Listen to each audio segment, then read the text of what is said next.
Since the outbreak of COVID-19 and the closure of schools, many students have been deprived of classes, mainly due to the lack of internet access to get their work done online. Joining us now via Skype to give us some solutions and his take on how this inequality in education can be solved is Senator Damion Crawford, Vice President of the People's National Party. Good morning, Damion. Thank you for joining us. Hi, Daily Morning. How are you doing? I'm good. I want to Yeah. start. It's interesting because there's always been inequity in the education system. Is it that COVID has just, I guess, underscored the problems that were there before? Or are there additional inequities that are making themselves manifested to us?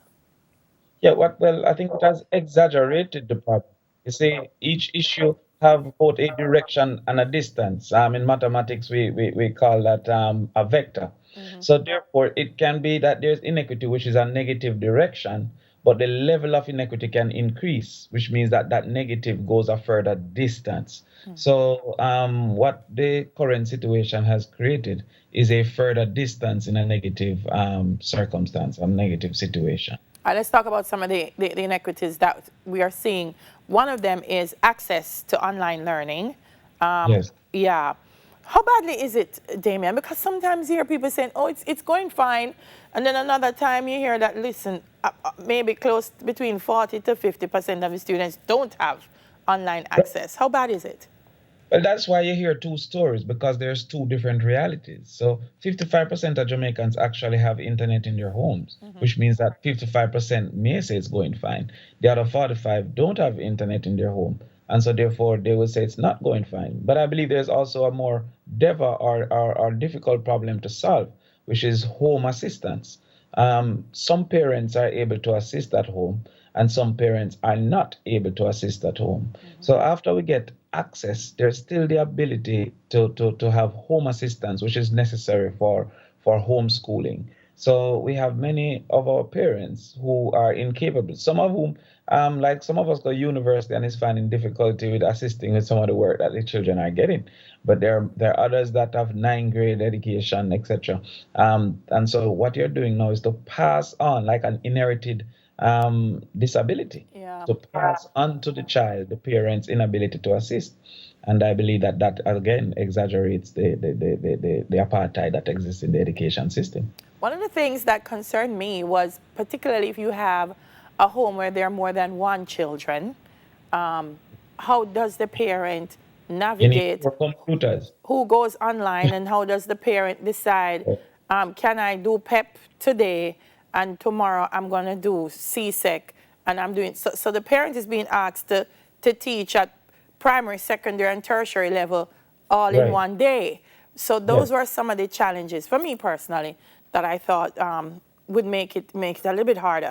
Plus, the classes are often simultaneous. So, for example, my sister has three children, and she have to have three computers. Each have to have their own computers. So, while we say give them the phone, we might have one personal phone that we can give to one child, but a person who have multiple children, there is no scheduling of classes so that one can get it for 3 hours and then another get it for 3 hours. They're often simultaneously happening. Classes are at the same time. Yeah. What are the solutions? I'm going to leave it to you to say it because I've been saying from day one that this looks like shut it down and resume in the summer. And Yeah. some people want to have my head for it. So you tell me what are the solutions that you are putting forward? Well, we are hopeful, me and you, that summer the COVID would have ended. Yeah. So it's really just to say start when COVID have ended. Now that is a risk because there's knowledge and risk are inversely related. Once you have less knowledge, people perceive more risk. So a person will be afraid of that opinion because what if it doesn't end in August? What if it continues until December? Do we shut it down for an entire year? So that is a possibility, and that is a recommendation I'm making that, okay, with the hope that it ends in the summer, we should shut it down and at least be more prepared for homeschooling in the summer. So some of us, like myself, yourself, Simone, who have greater exposure, for example, I want to do a mommy and me. So if you have the questions you don't understand, post it onto my IG, post it onto my Twitter, and then I will help you to figure it out. So what I'm saying is that even if we still have COVID in August, we might be better able to be equal in access by volunteerism, etc., by having Digicel and Lime offer free Zoom or whatever platform that we are using. We'll be better prepared for homeschooling in August, even if we can't start face to face in August. All right. So at this day, we're not prepared for homeschooling equally and equitably.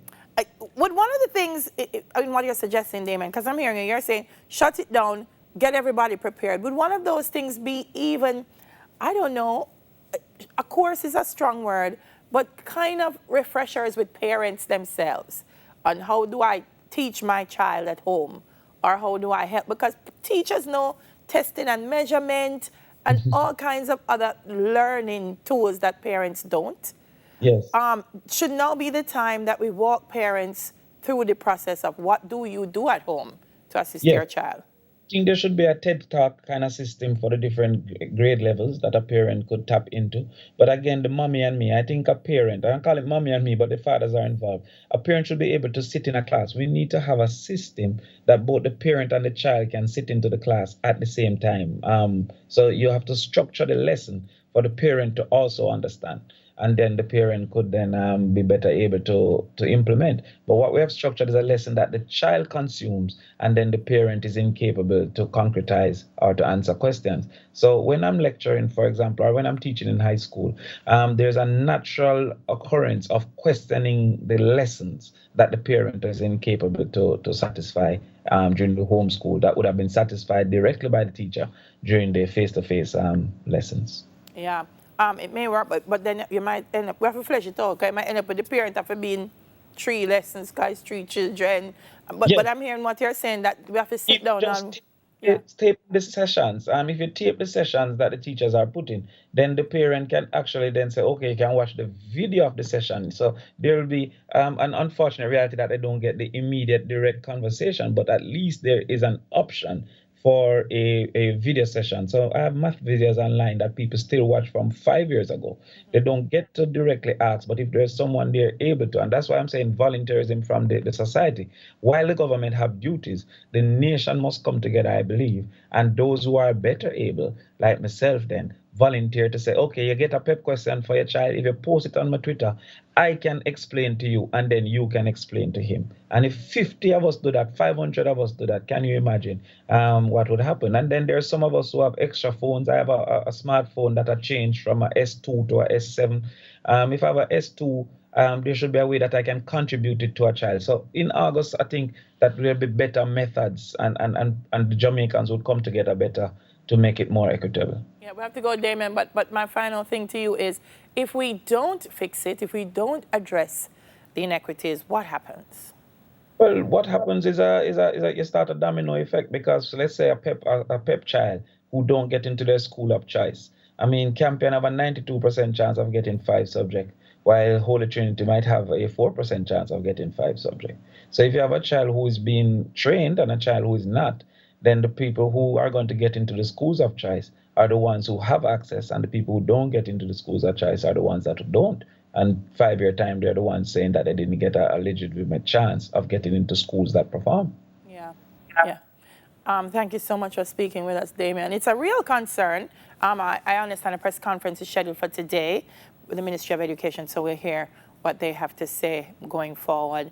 But thank you, as always. It's great having you on the show. Simone. No, hold on. No, Damion, me can't believe. Damion stretch across me. It's we just talk about inequity, you know. We just talk about inequity. Post Bronco right in your eye a while ago, Damion. I'm telling you. All right, that's Senator Damion Crawford, Vice President of the People's National Party. Is it too soon to open the economy? We're going to discuss that after the break. We'll soon come.